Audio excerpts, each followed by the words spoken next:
Good morning 11th class. आज हम geography का भारत का भौतिक पर्यावरण का सेकंड चैप्टर शुरू करने जा रहे हैं। इसमें आप लोग इस चैप्टर के बारे में पढ़ेंगे। अगर आपको चैप्टर फर्स्ट में कोई प्रॉब्लम है तो आप मुझे व्हाट्सएप पे क्वेश्चन कर सकते हैं। अगर किसी क्वेश्चन का आंसर फर्स्ट चैप्टर में आपको नहीं मिला है वो भी आप पूछ सकते हैं। मैंने आपको पहले ही कहा था फर्स्ट चैप्टर में आप जब क्वेश्चन पढ़ेंगे तो अधिकांश क्वेश्चनों के आंसर आपको नक्शे में देखने पे मिलेंगे। कुछ क्वेश्चनों के आंसर आपको खुद के आधार पर तय करने हैं। उसी आधार पर हम अब चैप्टर सेकंड शुरू करने जा रहे हैं। चैप्टर सेकंड में आप लोग भारत की संरचना और इसकी भू आकृति यानी इसकी आकृति किस प्रकार की है उसके बारे में आप पढ़ेंगे। तो आपने कभी सोचा है कि मिट्टी की उर्वरकता, गठन व स्वरूप अलग अलग क्यों होता है? आप लोग देखते हैं कहीं पे मिट्टी लाल है, कहीं पे पीली है, कहीं पे काली है। उसका कारण क्या है? आपने ये भी सोचा होगा कि अलग अलग स्थानों पर चट्टानों के प्रकार अलग अलग प्रकार के पाए जाते हैं। जैसे राजस्थान में आप देखते हो बलुआ पत्थर पाया जाता है, कहीं पर ग्रेनाइट पाया जाता है, कहीं पे कोटा स्टोन पाया जाता है, कहीं पे मार्बल पाया जाता है। तो अलग अलग क्षेत्रों में अलग अलग प्रकार की चट्टानें पाई जाती हैं और जिस क्षेत्र में जिस प्रकार की चट्टानें होती हैं ठीक उसी प्रकार की मिट्टी वहाँ पर बनती है। चट्टानें व मिट्टी आपस में संबंधित है क्योंकि असंगठित चट्टान वास्तव में मिट्टियाँ ही होती हैं। जब चट्टानें टूट फूट जाती हैं, टूट फूट कर बिखर जाती हैं लंबे समय में, तो उनसे मिट्टी बनती है। पृथ्वी के धरातल पर चट्टानों व मिट्टियों में भिन्नता धरातलीय स्वरूप के अनुसार पाई जाती है। वर्तमान अनुमान के अनुसार पृथ्वी की आयु लगभग कितनी है? 46 करोड़ वर्ष। ये एक अनुमान है कि पृथ्वी की आयु लगभग इतनी है। लंबे समय तक अंतर्जात व बहिर्जात, देखिए बल दो प्रकार के होते हैं पृथ्वी पर जो बल लगते हैं। एक अंतर्जात बल जो पृथ्वी के अंदर से लगते हैं, जिन्हें भूकंप, ज्वालामुखी, ये अंतर्जात बल कहलाते हैं। और बाह्य बल में हवा, पानी, हिमानी, ये सारे के सारे शामिल है क्योंकि ये चीजें पृथ्वी के ऊंचे स्थानों को काट छाट पृथ्वी पर लगातार परिवर्तन करते रहते हैं। इन बलों को पृथ्वी की धरातल व अधस्थलीय आकृतियों की रूपरेखा निर्धारण में एक महत्वपूर्ण भूमिका है। आप पृथ्वी की विवर्तनी की हलचलों के विषय में अपन जो भौतिक भूगोल की पुस्तक है उसके बारे में पढ़ेंगे। चलिए अब आप लोग जैसा कि जानते हैं करोड़ों वर्ष पहले इंडियन प्लेट भूमध्य रेखा से दक्षिण में स्थित थी। यानी जो भारतीय महाद्वीप उपमहाद्वीप है ये पूरा का पूरा भूमध्य रेखा से दक्षिण में था। अभी हम भूमध्य रेखा से उत्तर में हैं। करोड़ों वर्षों के दौरान ये प्लेट काफी हिस्सों में टूट गई और ऑस्ट्रेलियन प्लेट दक्षिण पूर्वी और इंडियन प्लेट उत्तर दिशा में खिसकने लगी। ऑस्ट्रेलिया कभी इंडियन प्लेट का हिस्सा था लेकिन विवर्तनी की हलचलें पृथ्वी के आंतरिक भागों में जो हलचलें होती हैं उन्हें अपन विवर्तनी की हलचलें कहते हैं। इनके बारे में अपन जब भौतिक भूगोल के सिद्धांत पुस्तक पढ़ेंगे उसमें पढ़ेंगे। तो उनके कारण से इंडियन प्लेट दो भागों में टूट गई। एक भाग इसका दक्षिण की ओर खिसक गया जिसे ऑस्ट्रेलिया बना और ये उत्तर की ओर खिसक रहा है। इंडियन प्लेट के खिसकने की विभिन्न अवस्थाओं को अपन नक्शे में देख सकते हैं। इसका भारतीय उपमहाद्वीप के भौतिक पर्यावरण पर महत्वपूर्ण प्रभाव पड़ा है।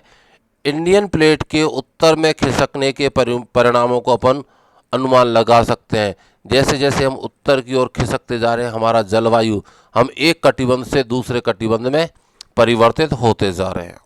भारतीय उपमहाद्वीप की वर्तमान भूवैज्ञानिक संरचना व इसकी क्रियाशील भूआकृतिक प्रक्रम मुख्यतः अंतर्जनित व बहिर्जनित बलों व प्लेट के क्षैतिज संचरण की अंतः क्रिया के परिणाम स्वरूप अस्तित्व में आए हैं। भूवैज्ञानिक संरचना व सेल समूह की भिन्नता के आधार पर भारत को 3 भूवैज्ञानिक खंडों में विभाजित किया जा सकता है और उसी के आधार पर इसके जो लक्षण है वो अपन को देखने को या पढ़ने को मिलेंगे। तो सबसे पहले अपन भारत को मुख्य रूप से 3 भागों में बांट सकते हैं। प्रायद्वीपीय खंड, जो हमारा पेनिनसुला है यानी प्रायद्वीपीय पठार है वो, हिमालय और इसके अतिरिक्त प्रायद्वीपीय पर्वतमालाएं, हिंदुस्तान में हिमालय, अरावली, विंध्याचल, सतपुड़ा, ये जो पर्वतमाला है ये, गंगा, सिंधु, ब्रह्मपुत्र का मैदान। तो सबसे पहले अपन बात करेंगे बेटा जी प्रायद्वीपीय खंड की। तो प्रायद्वीपीय खंड की उत्तरी सीमा कटी फटी है, यानी प्रायद्वीपीय पठार है उसकी सीमा कटी फटी है। कारण, प्रायद्वीपीय पठार पर नदियां पश्चिम से पूर्व की तरफ बहती हैं, अक्षयतः केवल नर्मदा और ताप्ती नदियों को छोड़ के, नर्मदा और ताप्ती नदियों को छोड़कर बाकी सारी की सारी नदियां प्रायद्वीपीय पठार पर पश्चिम से पूर्व की ओर बहती है। नतीजा क्या निकलता है? नदियों के तेज बहाव के कारण से नदियों ने प्रायद्वीपीय पठार को काट काट कर उबड़ खाबड़ बना दिया। जो कच्छ से आरंभ होकर अरावली पहाड़ियों के पश्चिम से गुजरती हुई दिल्ली तक और फिर यमुना व गंगा नदियों के समानांतर राजमहल की पहाड़ियों व गंगा डेल्टा तक जाती है। इसके अतिरिक्त उत्तर पूर्व में कार्बी एंगलोंग व मेघालय का पठार तथा पश्चिम में राजस्थान भी इसी खंड का विस्तार है। पश्चिमी बंगाल में मालदा भ्रंश, भ्रंश कहते हैं पृथ्वी के अंदर एक गहरी दरार को।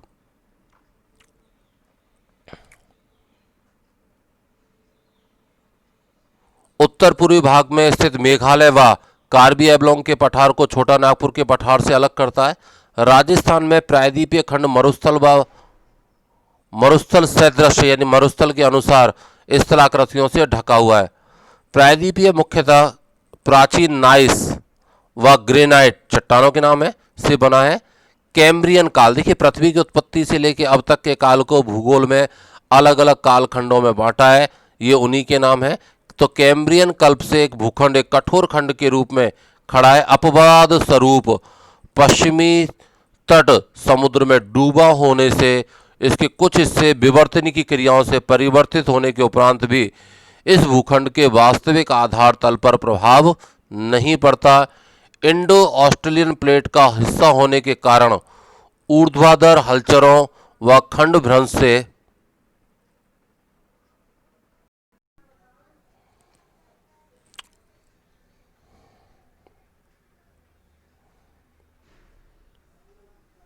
तो नर्मदा, ताप्ती और महानदी की रिफ्ट घाटियां उठे हुए, देखिए घाटियां 2 प्रकार की होती है, एक तो धरती पृथ्वी के जो अंदर जो दरार होती है ना उनको, और सतपुड़ा ब्लॉक पर्वत इसके उदाहरण है। जैसे अरावली, नल्ला मल्ला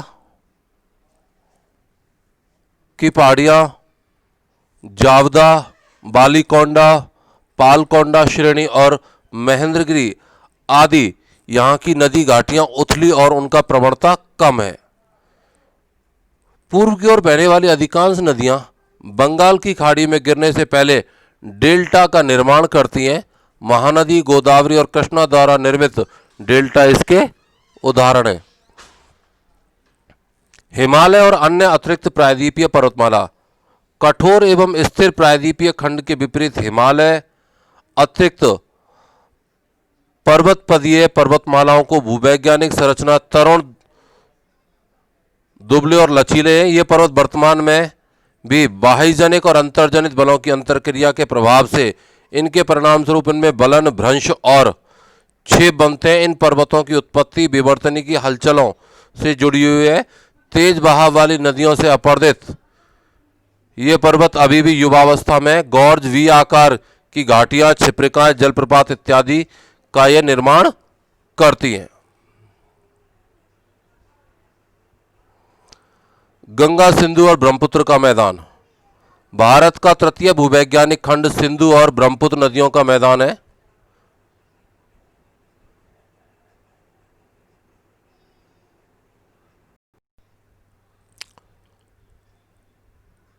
तो मूलतः एक भू अभिनति गर्त है जिसका निर्माण मुख्य रूप से हिमालय पर्वतमाला निर्माण प्रक्रिया के तीसरे चरण में लगभग 6.4 करोड़ वर्ष पहले हुआ था। तब से हिमालय और प्रायद्वीप से निकलने वाली नदियां अपने साथ लाए हुए अवसादों से पाट रही हैं। इन मैदानों में जलोढ़ का औसत गहराई 1000 से 2000 मीटर है। भारत के विभिन्न क्षेत्रों में भूवैज्ञानिक संरचना पर महत्वपूर्ण अंतर है। इसके कारण दूसरे पक्षों पर जैसे धरातल और भूआकृति पर दूरगामी प्रभाव पड़ता है। भारतीय उपमहाद्वीप में भूवैज्ञानिक और भूआकृतिक प्रक्रियाओं का यह भूआकृतिक पर्व उच्चावच और महत्वपूर्ण प्रभाव पाया जाता है। भूआकृति किसी स्थान की भूआकृति उसकी संरचना, प्रक्रिया और विकास की अवस्थाओं का परिणाम है। इसके उत्तर में एक बड़े क्षेत्र में ऊबड़ खाबड़ स्थलाकृति है। इसमें हिमालय पर्वत श्रृंखलाएं जिनकी अनेक चोटियां और सुंदर घाटियां और महाखड्ड यानी गहरी घाटियां हैं। दक्षिण भारत एक स्थिर परंतु कटापठा पठार है जहां अपर्दित चट्टान खंड और कगारों की भरमार है। इन दोनों के बीच उत्तर भारत का विशाल मैदान अवस्थित है। मोटे तौर पर भारत को निम्नलिखित भूआकृतिक खंडों में बांटा जा सकता है। ये खंड आपने 9th क्लास में पढ़े, यहां पर हम इन खंडों को विस्तार से पढ़ेंगे। उत्तर तथा उत्तर पूर्वी पर्वतमाला, उत्तर भारत का मैदान, प्रायद्वीपीय पठार, भारतीय मरुस्थल, तटीय मैदान और द्वीप समूह। कल हम उत्तर और उत्तर पर्वतीय माला के बारे में पढ़ेंगे। Thank you.